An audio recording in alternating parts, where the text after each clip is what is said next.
اما اینجا ما یک پیکان سحرآمیز داریم، پیکانی که عرض کردم هر روز تو خیابون میبینید، ولی این یه استثناست. یک پیکان با مغز الکترونیکی. این پیکان مثل یک بچه حرفشنو حرفای صاحبشو گوش میکنه و عمل میکنه بهش. از سازنده این دستگاه آقای اخباراتی تقاضا میکنیم تشریف بیارن. بله آقای اخباراتی، خودتون رو کاملا معرفی کنید و بعد در مورد کارتون و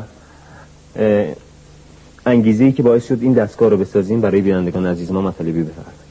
به نام خدا و با عرض سلام حضور بینندگان عزیز و با عرض تبریک پیشاپیش سال نو، من محمد اخباراتی، همافر یکم هوانیروز، مهندس موتور و سیستم های اویونیک هواپیما، یک مغز الکترونیک اختراع کردم که نصب کردم روی این اتومبیل و سیستم ها رو دقیقاً با مغز الکترونیک کنترل میکنه که این دستگاه رو ساختم مخصوص هواپیما که عیب‌های هواپیما رو قبل از پرواز پیش بینی میکنه و به خلبان میگه، مینویسه برای خلبان به خط فارسی و الان دقیقاً کلیه قسمت‌هاشو حضورتون معرفی میکنیم و دستوراتش هم اجرا میکنیم. بله خب برای اینکه بینندگان عزیز بیشتر با طرز کار این ماشین آشنا بشن تقاضا میکنم که لطف کنید و شروع کنید دستور بدید به این بچه حرفشنو تا عمل کنید. ببینید این جلو یک کامپیوتر هست که دقیقاً در ارتباط هست با سیستم های مکانیکی و الکترونیکی اتومبیل که به زبان فارسی با میکروفون بهش صحبت میکنیم و دستورات رو خودش میگیره و اجرا میکنه. یک پیکان هست که همه دیدید، منتها این شیشه هاش برقیه که اتوماتیک هم هست، وقتی بالا میرسه خودش آف میکنه خاموش میکنه. در مورد دستوراتی که به ماشین معمولا میدین دستورش بدین؟ مثلا الان من بهش بگم موتور روشن بکنه ببینیم چی کار انجام میده. موتور روشن بکن.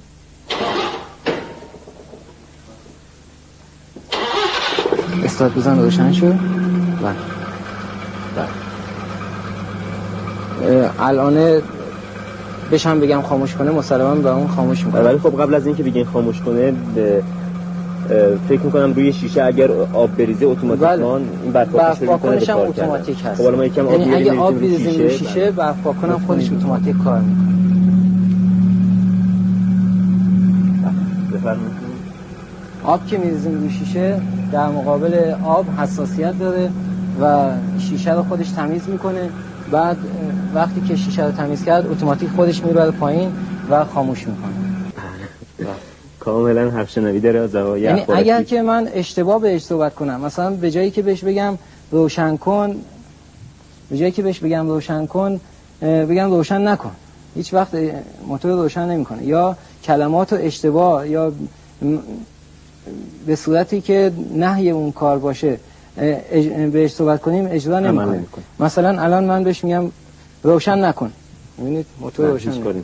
آقای اخباراتی اگر کسی دیگه غیر از شما هم به ماشین دستور بده بازم گوش میکنه حرفاشو؟ البته میشه این دستگاه رو تنظیمش کرد که برای کلیه، برای هر کسی که بخواد فرکانس صداشو میتونیم تنظیم کنیم روی کامپیوتر. منتها در همه حال فقط یک فرکانس، یک شکل موج صدا رو رد میکنه توی حافظه. مثلا اگر کنار خیابون باشه یکی بیاد بگه روشن شو، به هیچ وجه این کارو انجام نمیده. و صدای قبلی رو هم خودش پاک میکنه، یعنی از تو بایت های حافظه محو میکنه، صدای جدید رو میبره. مغز الکترونیکی اون در جلو ماشین هم که بهش بگیم باز بکنه برای ما باز میکنه. منتها اون جلو هم خودش میکروفون داره که رادار هست، سرعت ماشین رو کنترل میکنه. الان در باز هست، اگه من بهش بگم در رو باز کنه خب باز اهمیت نمیده. ما در رو میبندیم بهش میگیم الان در رو باز کنه.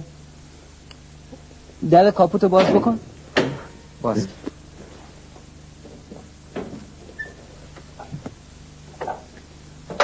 بله اینجا میخونیم مغز الکترونیک اختراع همافر اخباراتی. این مغز الکترونیک هستش که برق 12 ولت ماشین که میبینید از باتری مستقیما وصل شده به ورودی این دستگاه و توسط خروجی هایی که داره کلیه قسمت های مختلف رو خودش کنترل میکنه. فرق این سیستم با سیستم های ماشین های دیگه اینه که برق 12 ولت مستقیما وصل میشه به موتور، به استارتر که خودش از اون طریق دیگه میتونه سیستم های دیگر رو تغذیه کنه. اما این مستقیما اومده وصل شده به مغز الکترونیک و بعد توسط خروجی هایی که داره و خودش تقسیم میکنه و تصمیم میگیره که چه دستگاهایی رو به کار بندازه یا از کار بندازه، اینها رو کنترل میکنه. صورت هست که سیستم کاملا اتوماتیک هست. اگر که حین حرکت یا در شهر یا خارج از شهر سیستما هر کدوم از کار بیفته، یعنی سیستم مغز الکترونیکش، سلول حافظش از کار بیفته، یک دستگاه دیگه‌ای هست که اون دستگاه رو، سیستم رو از حالت اتوماتیک خارج میکنه و به صورت منوالی دستی اجراش میکنه، یعنی به طور عادی به کار میفته. اون وقت در مورد سرعت، به ازای هر 15 کیلومتر سرعت 3 متر با ماشین روبرویی فاصله میگیره. یعنی به طریقی هست که مثلا ما سرعت 60 کیلومتر که بخوایم حرکت کنیم نمیتونیم فاصلمون رو با ماشین روبرویی که همون سرعت رو داره فاصلمون نزدیک کنیم. یعنی 4 تا 15 کیلومتر میشه 4 تا 3 متر، یعنی 12 متر حداقل فاصلش هست با ماشین روبرویی. و اگر ما بخوایم گاز بدیم و سرعت خیلی زیادتر کنیم و بریم نزدیک اون ماشین، خود ماشین موتور خود به خود پس میزنه و اجازه سرعت زیاد شدن رو نمیده، چون یه مقدار خطرناکه تو سرعت بالا فاصله های ماشین کم بشه. کلا قسمت های مکانیکی و الکترونیکی و بایت های حافظش 3800 قطعه هست که 1800 سلول حافظه هست فقط در همین مغز الکترونیک، که این 1800 بایت حافظه خودشون به تنهایی هر کدوم میرن قسمت هایی رو اشغال میکنن از حافظه رو که دستورات اجرا قرار هست بدن. الان به این صورت اجرا میکنن.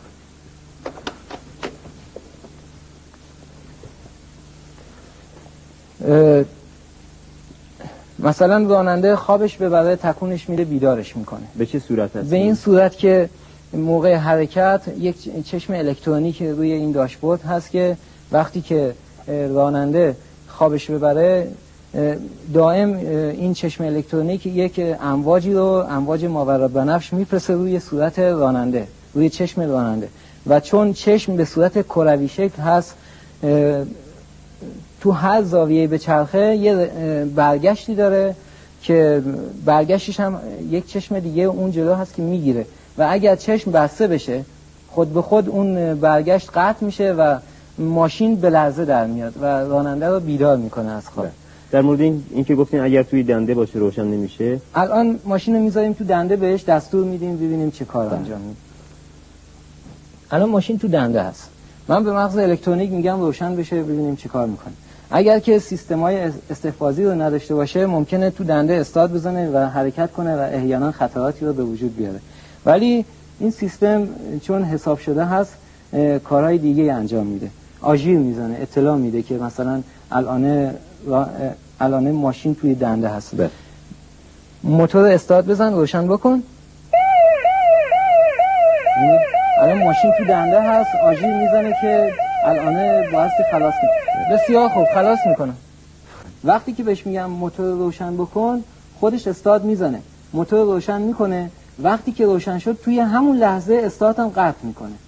یعنی این سیستم کاملا حساب شده هست به خاطر اینکه مثلا یک زمان مشخص برای استارت زدن. نه، زمان مشخص نمیخواد برای این دستگاه، به خاطر که وقتی که ماشین سرد هست یا گرم هست زمان استارت زدنش یه مقدار با هم دیگه فرق میکنه، ولی این موتور به همون اندازه استارت میزنه که موتور روشن بشه.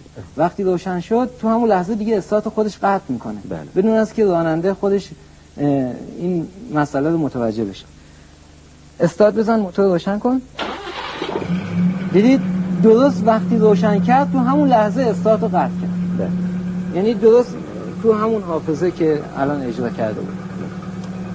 خب کارهای دیگه در مورد کارهای دیگه هم اگر هست خیلی سریع توضیح بفرمایید، مثل اینکه وقت نداریم. لطفاً خاموش کنید به خاطر اینکه صدا. الان بهش میگم مثلا خاموش نکن، خاموش نکن، یعنی گوش نمیکنه، هیچ روشن نکن، فقط کلمات صحیح کلمات رو تشخیص میده. موتور روشن، موتور خاموش کن. دیدید دقیقاً کلمات رو از هم دیگه تشخیص میده. آقای اخباراتی، آیا شما کارهای دیگری هم دارید؟ اگر دارید خیلی سریع توضیح بفرمایید چون انگار وقت نداریم. و روی این ماشین الان تلویزیون داره که سیستم‌های تلویزیونش با بقیه فرق میکنه. تلویزیونش خودم ساختم که حین حرکت هم کانالای شبکه رو، کانالای شبکه که خود فرستنده میفرسته توی حرکت حتی میشه تماشا کرد در هنگام موقع رانندگی. بالاش ساعت هست که در حالت معمولی خاموشه، ولی وقتی که ساعت ماشین رو روشن میکنیم خودش ساعت هم مینویسه، ولی هیچ وقت عقب نمیفته. مثلا وقتی که روشن کنیم ما بینندگان عزیز هم ببینن. الان تلویزیون روشن، کازرانی عبداللهی درگیرم باش برای عرض کلمه. الان یه مقدار چند ثانیه طول میکشه تا پیکچر بیاد. بله تصویرم داریم اگر بله بینندگان عزیز ما میبینن. مسابقه فوتبالی است که داخل ماشین آقای اخباراتی تلویزیونی کار گذاشته و ما شاهدش هستیم. این ماشین کولر هم داره که به موتور ارتباط نداره و وقتی که موتور خاموش باشه یا روشن باشه کولرش باز دقیقاً به کار میفته، چون مستقل از موتور هست و فشار روی موتور نمیاره و با گاز فریون 22 کار میکنه که الان میتونید ببینید.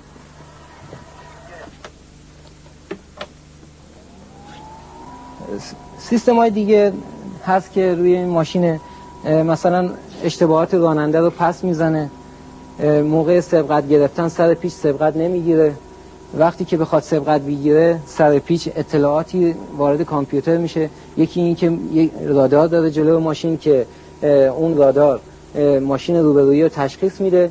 وقتی که تشخیص داد ماشین هم فرمونم که سر پیچ باشه، این دوتا اطلاعات میره توی کامپیوتر و این حافظه رو به کار میندازه که خود به خود موتور قدرتش کم میشه و از اون صحنه سبقت دورش میکنه. الان کار دیگه که انجام میده خدمتون عرض میکنم. راننده اگه بگه سردمه فوری براش بخاری روشن میکنه، این کارا رو انجام میده. الان من موقع حرکت میخوام یه اشتباهاتی بکنم عمدن که ببینیم خود ماشین چه کاری انجام میده. مثلا ماشین رو الان تو دنده میذارم، بهش میگم روشن بکنه، استارت بزن روشن شو، یعنی مطابق معمول آژیر میزنه. بسیار. حالا تو همین حالتی که در حال دنده هست من خلاصش میکنم، ببینیم چی کار میکنه. ببینید خلاص میکنم، استارت زد، موتور روشن شد. حالا موقع حرکت من الان ترمز دستی یادم میره بخوابونم. ببینیم چه اشکال دیگه ای به هم میزنه.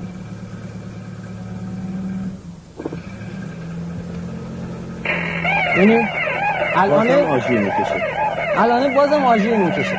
اطلاع میده که ماشین مثلا الان تو دنده هست. ببینید تا آخرین لحظه تا ترمز دستی خوابیده نشه ماشین حرکت نمیکنه.